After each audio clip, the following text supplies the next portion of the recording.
Olá pessoal, tudo bem com vocês? Vamos então dando continuidade à nossa disciplina de química orgânica, ainda falando sobre as reações que os alcenos sofrem. Hoje, mais especificamente, a reação de adição de halogênios. Leitura complementar para essa aula, capítulo 4 do Paula Bruce, páginas 156 a 160, e capítulo 6 do Francis Carey, página 279 a 282. De forma análoga, né, mas seguindo mecanismos completamente diferentes e levando a produtos diferentes também do que os ácidos derivados dos halogênios, os halogênios moleculares também sofrem reação de adição em alcenos. A primeira pergunta que deve surgir aqui e nós precisamos discutir é como isso é possível se não existe diferença de polaridade entre as ligações cloro-cloro e bromo-bromo, por exemplo. Nós vimos lá na nossa aula sobre princípios de reações orgânicas que é necessário que nós tenhamos diferença de polaridade para que a repulsão eletrostática entre os elétrons na superfície de uma molécula seja vencida. Mas aqui, no caso dos halogênios moleculares, nós não temos essa diferença de eletronegatividade. Entretanto, essas ligações possuem uma fraqueza relativamente grande. Elas são ligações que, em geral, são fracas. Quando a gente compara, por exemplo, a energia para quebrar uma ligação hidrogênio-cloro está na casa dos 432 kJ por mol. Já a energia para quebrar uma ligação cloro-cloro está lá na casa dos 242. São quase 200 kJ de diferença para quebrar ambas as ligações. Então percebam, é tão fraca quanto uma ligação hidrogênio-cloro, que é uma ligação ácida e é uma ligação polarizada. No bromo aqui nós vemos a mesma coisa. Ligação hidrogênio-bromo, 366 kJ por mol. Ligação bromo-bromo, 192 kJ por mol. Então são ligações relativamente fracas e por essa razão nós conseguimos que elas ajam como eletrófilos na adição de um nucleófilo, que é o alceno nesse caso. Os produtos que serão formados são brometos e cloretos vicinais. Tá? O que significa vicinal? Sempre que você vê essa nomenclatura vicinal, está falando de dois grupos que estão vizinhos, tá? Que estão ligados a carbonos que são vizinhos. Um termo parecido com esse, mas que descreve uma posição diferente de dois diferentes grupos, é o termo seminal. Tá? Vou colocar aqui, ó. Seminal, que seria dois grupos ligados ao mesmo átomo de carbono. Tá? Então, por exemplo, os dois bromos ligados ao mesmo átomo de carbono, nós temos um dibrometo seminal. Dois bromos ligados a átomos de carbonos vizinhos, nós temos um dibrometo vicinal. E o produto de adição dos halogenetos moleculares nos alcenos são brometos e cloretos vicinais. O mecanismo da reação segue da seguinte forma. Nós temos o nucleófilo, tá? O alceno vai ser o nucleófilo, e o dibrometo, no caso aqui, vai ser o eletrófilo. Os elétrons π da dupla ligação vão atacar o brometo, certo? E automaticamente um par de elétrons não compartilhado do brometo ataca esse carbono aqui, certo? Então é esse movimento de elétrons. Um par de elétrons vai para o bromo e um par de elétrons do bromo vem para o carbono. E essa ligação se rompe, a ligação bromo-bromo se rompe, levando os dois elétrons para o bromo, que não vai se ligar ao carbono. E aí vai liberar aqui, ó, um brometo, um bromo carregado negativamente. Nesse caso, nós não temos a formação de um carbocátion, mas nós temos a formação de um novo eletrófilo, que é o íon bromônio. Extremamente reativo, um eletrófilo muito forte, e também temos aqui o brometo carregado negativamente, que vai ser o nucleófilo da nossa segunda etapa. Automaticamente, né, esse nucleófilo abre esse anel bromônio, esse íon bromônio, para romper essa ligação aqui, ó, carbono-bromo, que vai vir e estabilizar a carga positiva sobre o bromo. E nós formamos o dibrometo vicinal, certo? Uma coisa importante que nós precisamos falar, como eu disse anteriormente, nessa reação nós não temos carbocátion. Não passamos por um carbocátion e por essa razão nós não podemos ter nenhum tipo de rearranjo, certo? Nós não temos carbocátion, não há possibilidade de migrar nenhum grupo para formar um carbocátion mais estável. Nós passamos pelo íon bromônio que nós vimos anteriormente. Outra coisa importante sobre essas reações é que flúor molecular e iodo molecular não podem ser utilizados. O flúor, porque reage de forma muito forte, né? Vai reagir explosivamente com o alceno e não é uma reação viável para ser utilizada, é mais ou menos pelo mesmo motivo que nós vimos lá nas reações de substituição radicalar em alcanos. O flúor é muito reativo, e então a reação é muito energética e não é viável utilizar no laboratório.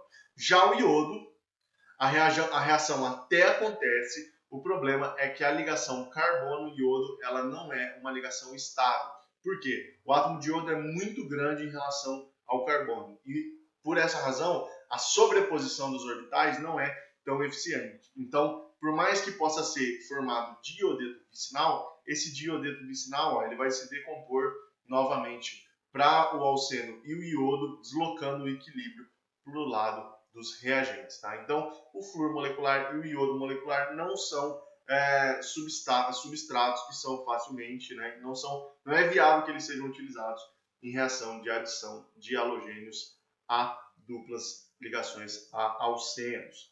Em geral, essas reações de adição eletrofílica de halogênio elas são realizadas em solventes inertes, que é o caso do diclorometano, certo? Então, se nós utilizamos lá diclorometano, o diclorometano é inerte. O que isso significa? Ele não reage, ele não tem nenhum tipo de reatividade. Então, se fizermos a reação com o cloro molecular, nós vamos ter a formação do dicloreto vicinal, certo? Se faz a reação com o bromo molecular na presença de dicloro, nós vamos ter a formação do dibrometo vicinal. Em contrapartida, se caso nós utilizarmos um solvente que seja reativo nucleofilicamente, ou seja, um solvente que tenha par de elétrons não compartilhados e possa atacar, né, utilizando esse par de elétrons, nós vamos ter uma reação que vai se sobrepor à formação do dihalogeneto vicinal.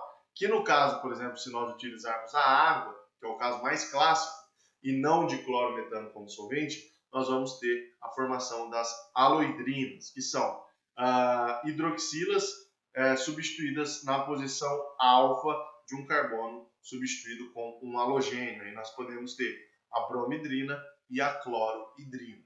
Percebam, isso pode ser um problema, mas isso também pode ser uma ferramenta sintética, caso nós queiramos ali formar um álcool alfa, né, vizinho a um carbono substituído com um brometo, porque essa reação, essa ligação carbono-bromo, nós vamos ver mais à frente na nossa disciplina, é uma ligação reativa, nós podemos fazer reações ali e isso pode ser uma ferramenta sintética, simplesmente trocando o solvente da reação.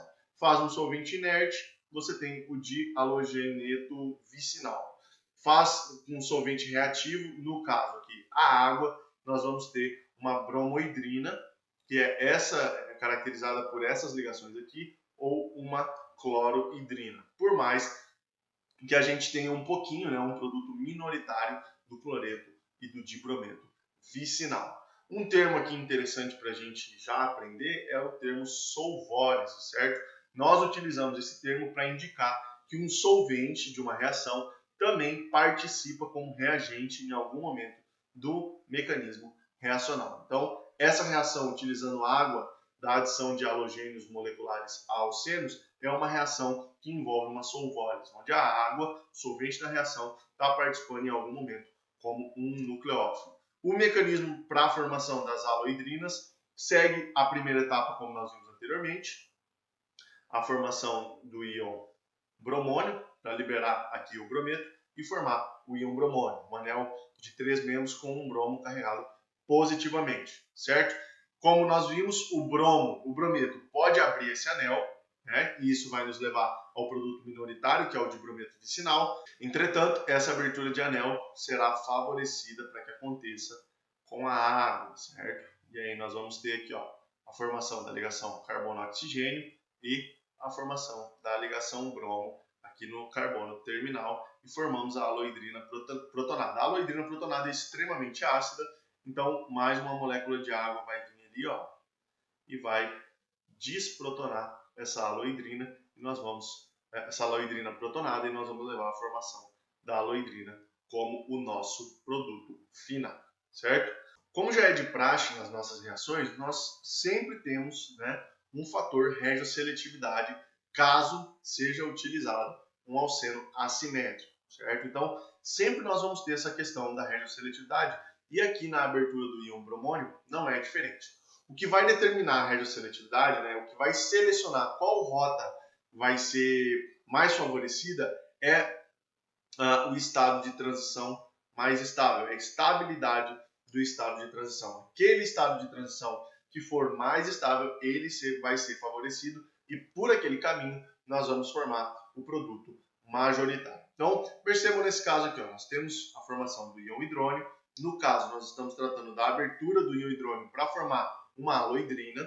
Então, a água possui duas possibilidades de ataque. Ela pode atacar esse carbono e esse carbono, ambos, né, para abrir o sistema e levar à formação da nova ligação carbono-oxigênio, correto? Se isso acontece nesse carbono terminal, que está ligado a dois hidrogênios, percebam, no estado de transição, nós estamos aqui demonstrando as ligações, a ligação que está sendo formada e a ligação que está sendo rompida, que é essa aqui. No estado de transição, nós temos um acúmulo de carga positiva, uma carga positiva parcial sobre esse carbono que está sendo atacado, correto? Se nós avaliarmos o outro caso, né, atacando esse carbono mais interno aqui, nós também vamos ter um acúmulo de carga positiva.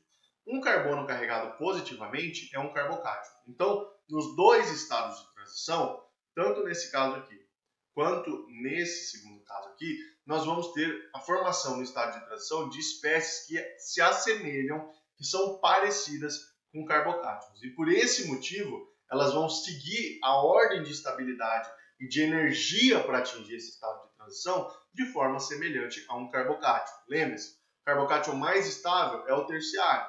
E depois dele nós temos o secundário, o primário, até chegar num carbocátion metila. Por quê? O terciário é mais estável porque tem esses grupos alquilas substituindo o carbocátion que vão ter ligação do tipo CH. Essas ligações estabilizam o carbocátion por hiperconjugação. Por esse motivo, nós temos nesse carbono aqui uma substituição com um átomo de carbono, certo? Que faz ali 3 ligações carbono-hidrogênio e com outro átomo de carbono que faz 2 ligações carbono-hidrogênio. Já o nosso carbono terminal aqui, ele é substituído com um átomo de carbono que faz uma ligação carbono-hidrogênio e o resto dos substituintes são hidrogênios. Então, o carbono menos hidrogenado que a gente tem é o carbono interno. E por esse motivo, a água vai preferir atacar nesse carbono interno aqui, o que vai nos levar a um estado de transição mais estável, nos levando ao produto majoritário, certo? Então, sempre que nós tivermos um íon bromônio, percebam, sempre que nós tivermos um íon bromônio e ele for aberto por um nucleófilo, essa abertura vai ocorrer pelo lado que vai passar pelo carbocátion mais estável, pelo carbono parcialmente carregado com uma carga positiva, mais estável no estado de transição. E qual vai ser o mais estável? Aquele que for mais substituído. Outros nucleófilos também podem ser adicionados caso eles estejam no meio reacional em abundância, né? Que é o caso aqui, por exemplo, de um álcool, pode ser utilizado, né? Caso a reação seja promovida na presença de um álcool como solvente, nós vamos ter a formação dessa espécie alcóxido aqui, substituído na posição alfa da ligação carbono-cloro. Isso é possível também. Outra reação que é possível fazer a reação, por exemplo, indicloro-metano, correto? E colocar um íon, um ânion no caso, né, um cloreto reativo no meio dessa reação, e aí nós podemos formar o cloreto vicinal, né, vizinho à ligação carbono-bromo. Isso também é possível, basta colocar uma espécie nucleofílica abundante no meio, que ela vai reagir, né, se ela tiver força como nucleófilo suficiente, ela vai reagir preferencialmente ao brometo formado ao final da primeira etapa, a etapa lenta da reação. Certo, pessoal? Essa foi a nossa aula de hoje. Nós vamos revisitar essas reações nas nossas listas de exercício e discutir, né, as diferenças entre elas, para que isso fique muito bem fundamentado na nossa construção, no entendimento da química orgânica. Muito obrigado pela atenção de vocês, tenham um excelente dia e nós nos vemos na próxima aula. Um forte abraço a todos.